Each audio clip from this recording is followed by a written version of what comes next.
Hi, I'm Dan Wilton. I'm the CEO of First Mining Gold. First Mining is a gold project developer advancing two primary projects, our Springpole gold project and our Duparquet gold project, both located in Canada and both advancing through the development process. They are indeed. They are indeed. And you're here in Europe telling everyone all about it. Delighted to be here in person. It's been, I guess Quebec City was the last time we saw each other. Yeah, a bit nicer over there than the weather we're experiencing. Oh, it's all okay. You're in the UK. Okay. We better talk about the weather all the time. Yeah, no, okay? that's fine. I live in Vancouver, so, True. It's all you. Hey, right, 1-to-1. I hear it's pumping and rocking over there. You've just come from the hot, you hoofed it over here. Yep. Hot off the press news is what? It's very busy. Right. So I think record number of companies that are there presenting. And this is the first real, call it post-COVID, properly attended one-to-one, 150 plus companies as I understand it, which is significantly up from where it's been in the last few years. And good attendance from investors. So far, our meetings today seem to have been, it's been pretty well attended with educated investors who are actually doing homework and looking at the development sector. Good. Yeah. Good. I want to understand the type of investor. Obviously, it's set up sort of as a retail thing. There's also institutional guys have not really been common at these one-to-one events. So is that changing? Are you seeing any sense of that changing? Yeah, it's interesting. They're always there on the marquee when they're getting companies to sign up to make sure that they know that here's all the institutions who are going to be joining.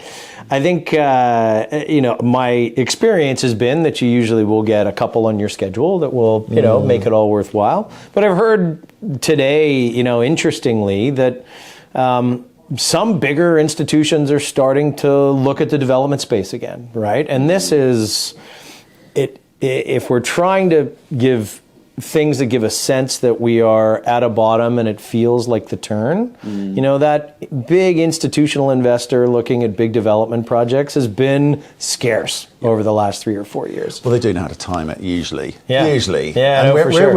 I think the good news is we're hearing the same thing. We're seeing the same sorts of things and looking to deploy capital. Yep. Because if they don't deploy it, they'll lose it. Yep. But they've got to deploy it somewhere where the risk is, I guess, it's further down the risk curve. Yeah. Let's put it like that. Okay. So that's all kind of good news. Yeah. And it's usually, are we going to use green shoots? Dare we at this early stage? Well, listen, I think it's the deep value play, right? We talked about this the last time we spoke. It's like everything is on sale, and particularly the developers. I've been doing this for almost 30 years now. Developers, I can only think of maybe one or two other real crisis moments where you've had developers valued broadly as a sector where they are now at kind of 0.2 to 0.3 times NAV, like that $20 to $30 an ounce. Yeah. Those are extraordinarily attractive entry prices for later stage advancing well understood projects, right? And what people have always, they've been associating development with risk. And I think right now, people are starting to understand if that push down to $1,600 gold was really testing the bottom, we really think this is the turn, then investors know that the place you're going to get the best leverage is in the developers. Not just because they're on sale, but also because they inherently have, relative to explorers often, shorter time frames to development. They're better understood. A lot of the key risks in a development have already been, studied or, otherwise mitigated. So I think it's a really interesting time, but just, call it green shoots. This is the first time, we've heard today about a big fund manager who's starting to look, back at the development space. I've got a better one than that. You took part in our contrarian series where we're just talking about, I should say, discounted stocks. I'm not saying you're always undervalued. These companies are always undervalued, but discounted to the average position you expect to see these companies in. And I saw this in an institutional deck. They're talking about discounted stock and contrarian investing. I'm going to take that as a win. For sure. I like the fact that the narrative has changed. I think that's the interesting bit because it suggests that momentum is changing too. And so I'm not here to pump up unnecessarily precious metals just for the sake of it, but I think I'm more interested in the investor's attitude and potential changing momentum behind this. You guys are going through tax loss season in Canada at the moment. So it's been pretty savage. Retail that's where they're at the moment, like just dealing with that. Traditionally, third week, fourth week of January, kind of things kind of pick up again. But I just wonder if moves from institutional guys like that, in terms of trying to work out who's who at the zoo, will help. Should do. Yeah, I think so. I think, this is really the first time we've seen in years that it's something that's coming back into focus. And the biggest thing, Matt, is I think it just signals the confidence in the fact that we've really tested the bottoms, right? I think they were hesitant as gold was coming down from, let's say, mid to late 2020, coming down from that 2,000, 2,100 level. Everyone, had in the back of their mind, there's this great collapse that's going to come and we're going to be back at $1,100 gold and it's a terrible business. Well, I think we've hit it pretty hard a couple of times at 1,600. And now with this bump up, it feels like in the gold, and silver's kind of done the same thing. It feels like this is something that's giving more confidence to the base levels longer term. And if you believe in those base levels longer term, then from a fundamental value perspective, the developers are incredibly cheap. Absolutely. Okay, so there's the good news, folks, on the macro. Yeah. What do you do, Dan, to take advantage of that? Well, I think for us, it's the same strategy we've had all along. We have a portfolio of assets that we can do things to try and keep ourselves well-funded going forward. But we've always been about surfacing the fundamental value and de-risking these projects. And so what do? We keep going. So Springpole, we've submitted the draft environmental assessment in May. We've now got all the comments back from the regulators, which is really interesting because it gives you a perfect snapshot on what everyone's mindset is around permitting this project. And so far, there's a whole process that we go through now to answer those questions and go back and forth. But, there's no real surprises that we've seen that have come out of that, which I think is very positive for us. So we keep going on that. And ultimately, as we've always said, not to borrow a phrase from hockey legend Wayne Gretzky, but you want to be skating to where the puck's going to be, right? We want to have these projects that we have ready when the industry is going to need them most. Because the first thing that's going to happen is smart portfolio investors are going to say, okay, undervalued, the sector is coming back into favor, I want to get leverage, they'll start investing in developers again. And then when they start moving, you will start having strategic investors and big mining companies coming back into the business of extending their reserve lives and developing new projects, which they've been kind of loath to do over the last 2 or 3 years. You've got a couple of things. You've got scale, yes, right? You've got ounces. Yeah. So for you, going and finding more ounces isn't necessarily, priority. I appreciate it will happen, but it's not priority. What you need is economic ounces, or more economic than they currently are ounces, because that's how you make money. We're in the money-making game here.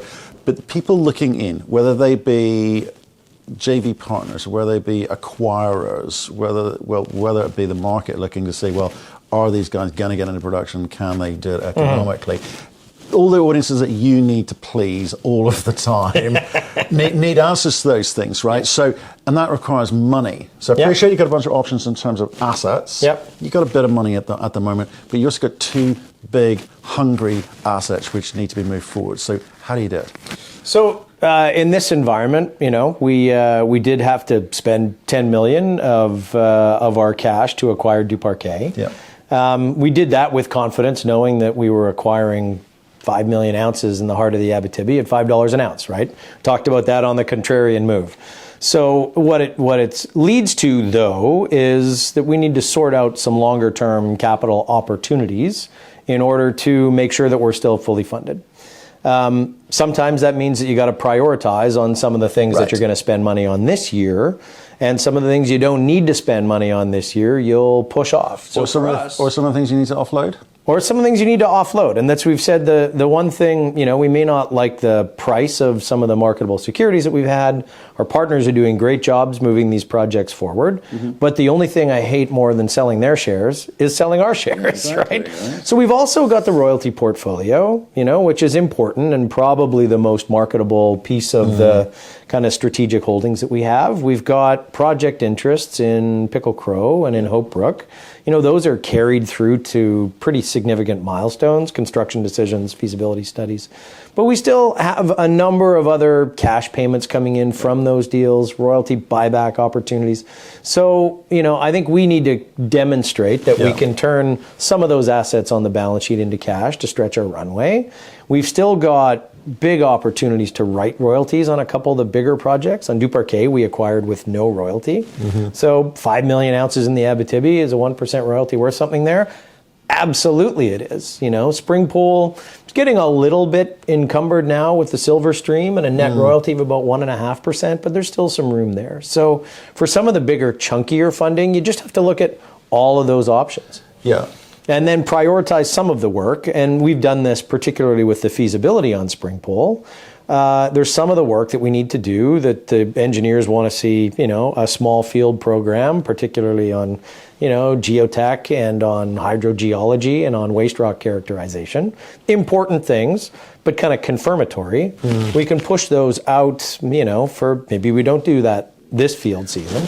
Right. We look at doing that next field season because we don't need a feasibility study till closer to our EA approval, which we're targeting kind of mid-2025. Exactly. So these are the small variables which you get to move. You, collectively, the board, get to decide and define the rate that things need to advance, given the market conditions. Now, that's why I was kind of keen to talk about, green shoots. Yeah. Because that maybe releases some of the coffers or maybe changes some of the plans. But it's still a bit early because they're just green shoots. You want to be certain, right? Because the cost of money right now is super, super expensive. I appreciate all the different options that you have.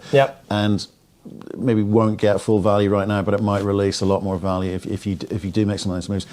Your job is making sure that your shareholders understand that and don't get angry with you about... And then maybe the feasibility study comes out in 24 instead of 23. Right? Yeah. No, exactly. Those are fine things to say, but you got to signal those early. Yeah. No, I think that's exactly right. And we've been doing a lot of work on that program and setting up those programs right at this time because it's the time you go through and set your budgets and get the programs set up for next year. So the one thing that I am going to just challenge in what you'd said about the exploration side, we intend to have a very big exploration program, both regionally in the Birchuchi and at Duparquet, because every ounce above 5 million that you can show related to these projects adds significant strategic value. Why? Because the only thing better than a 5 million ounce project, in a case of Springpole, is 5 million ounces and control of a 70,000 hectare, almost untouched greenstone belt.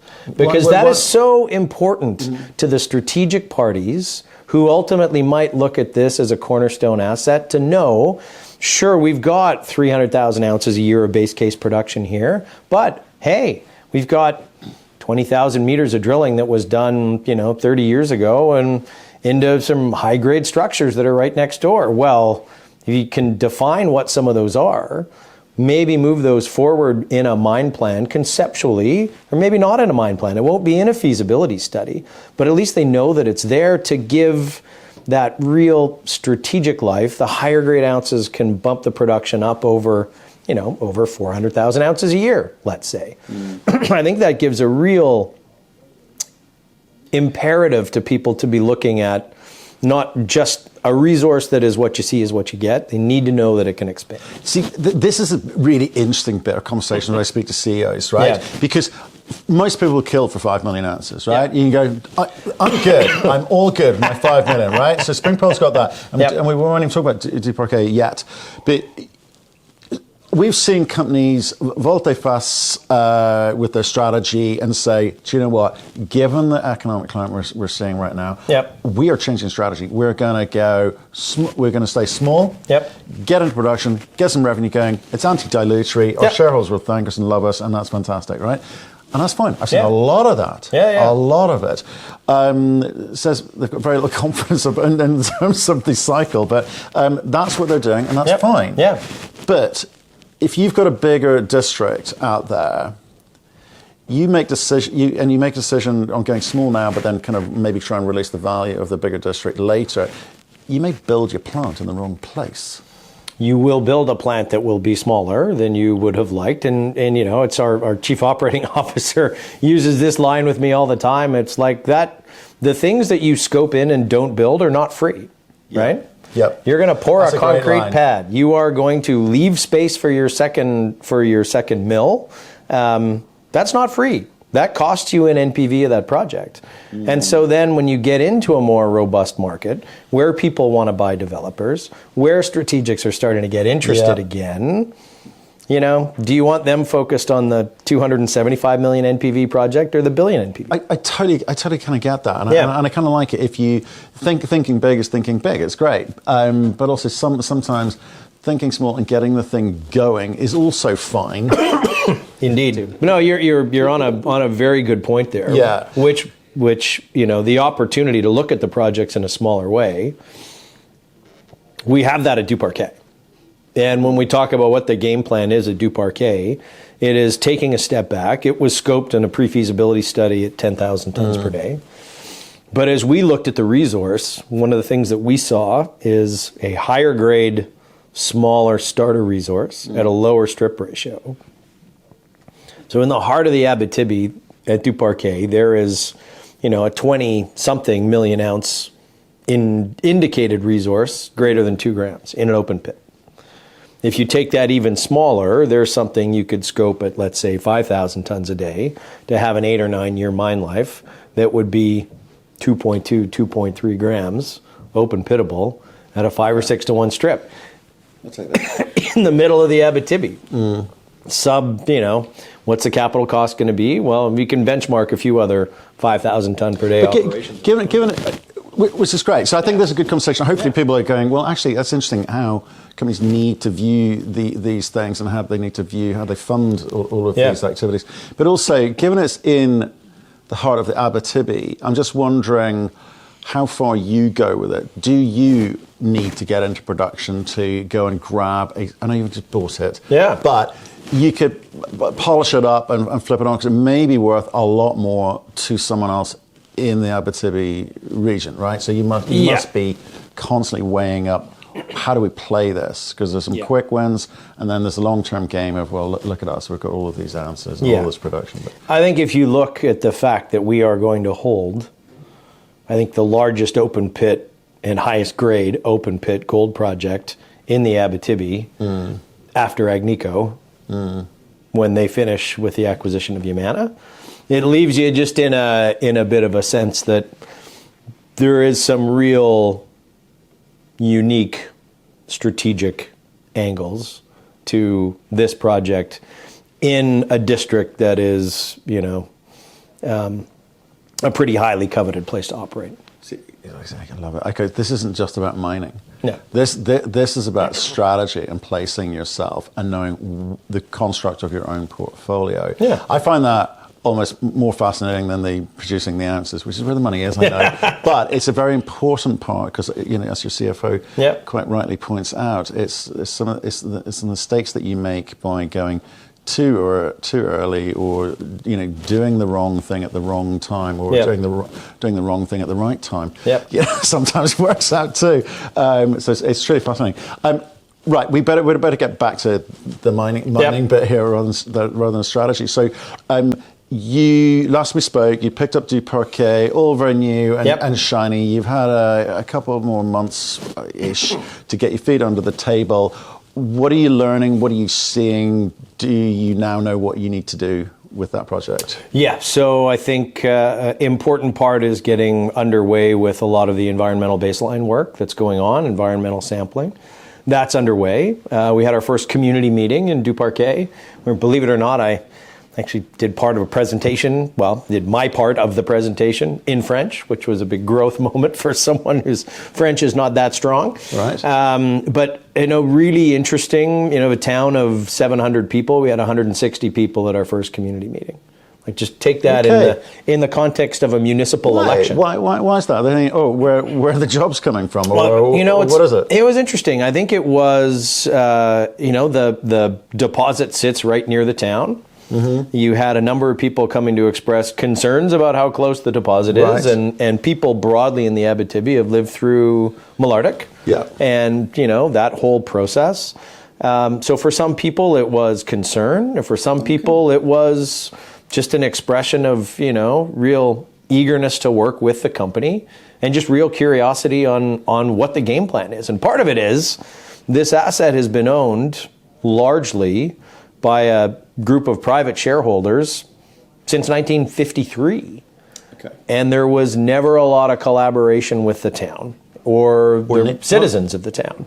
They kind of kept quiet. You didn't go behind the fence and, just don't ask us what's going on. So I think for us as a public company and a good citizen, showing up, in an open and transparent fashion, introducing ourselves 6 weeks in to owning the project, just helps set a real tone for how we want to work with the municipality and the openness with the citizens. So we had a really great response. Like I say, at community meetings, typically it's the people with the strongest concerns that speak first and loudest, and that was the case. But there was one guy stood up at the end of the meeting and said, "Listen, I know do it in French." No, don't. Il a dit que I'll spare the Crux viewers my French, but he said, you've heard a lot of sort of negativity here in some of the comments. We just want you to know that most of us here think it's amazing that you've owned this project for 6 weeks and you're here to talk to us. Okay. Right? And that there's a lot of us here really interested in seeing what you're going to do and how we can work together. And then there was a round of applause from the silent majority in the audience, right? So, we left that feeling super positive. It's like co.ca. Except there's no silent majority on CEO. No, there's a huge silent majority. Is there? Yeah. They just don't jump to my defense when my tie's the wrong color. We're not even going to mention that today. You're obviously the World Cup's on. You're supporting Holland. No, you know what? It's I wear this tie in all seriousness in honor of survivors of residential schools in Canada and sort of Orange Shirt Day. Is it that? It was November 30th. Right. But when I give public presentations and people ask, I don't make a big point of it, but I do wear the tie in honor. It is a shirt. I've seen this before. Yes, Orange Shirt Day. So and it's a long story. The viewers can look up in Canada, but it's now all part of Truth and Reconciliation with Indigenous peoples. So David Cates from Denison come on. Oh, right.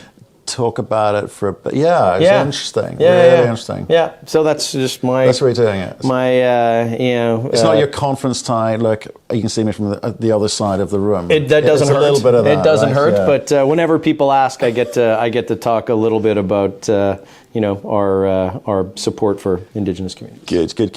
Look, it's good to see you. I know we spoke a month ago, but I just kind of felt while you're here, let's have a chat, because like I say, you could have got a big strategic toy in front of you almost. Inside, I don't mean to sound glib or about that, but it's quite exciting to have the options that you've got on the table. Yeah. And I'm intrigued to see how you play the game. Yeah. Because there's some good stuff that can happen. No, there really is. And I think, what all of these cards give us is a lot of catalysts in the next 2.5 years. So Springpole's going through all the catalysts on the EA side. We'll likely do an updated pre-feasibility study, an updated feasibility study, and final approval, which is now, call it 2.5 years away. Like, that's within an investment decision horizon, I think, for a more institutional audience. And at the same time, at Duparquet, in the next 6 months, we'd like to get an updated economic study out, so you can actually look at how we might look at moving that project forward.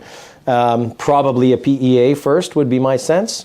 But we're just finalizing the decisions on that. We want to get drilling to, do a little bit of infill, but also really be able to tell people what the geology is there, because that's something that I think has been widely misunderstood. And we were at the site a couple of weeks ago. James Maxwell, our VPX, was there, and some of the holes that he's pulling out, he's like, did you know that, like, some of the grades are like this, like 100 meters of 3 grams in this open pit. Like there's some, tens of meters of 5 and 7 grams. Like there's some really juicy stuff in there. Right. So something for him to get his hand around. But I think between some of that exploration work that we'd like to get going on, economic studies on 2 5 million ounce projects that we want to see moving forward, and ability to talk to people about progress we're making on the environmental assessment side. Lots to talk about. There is. Thanks for coming in. Okay, thank you. Yeah, pleasure as always.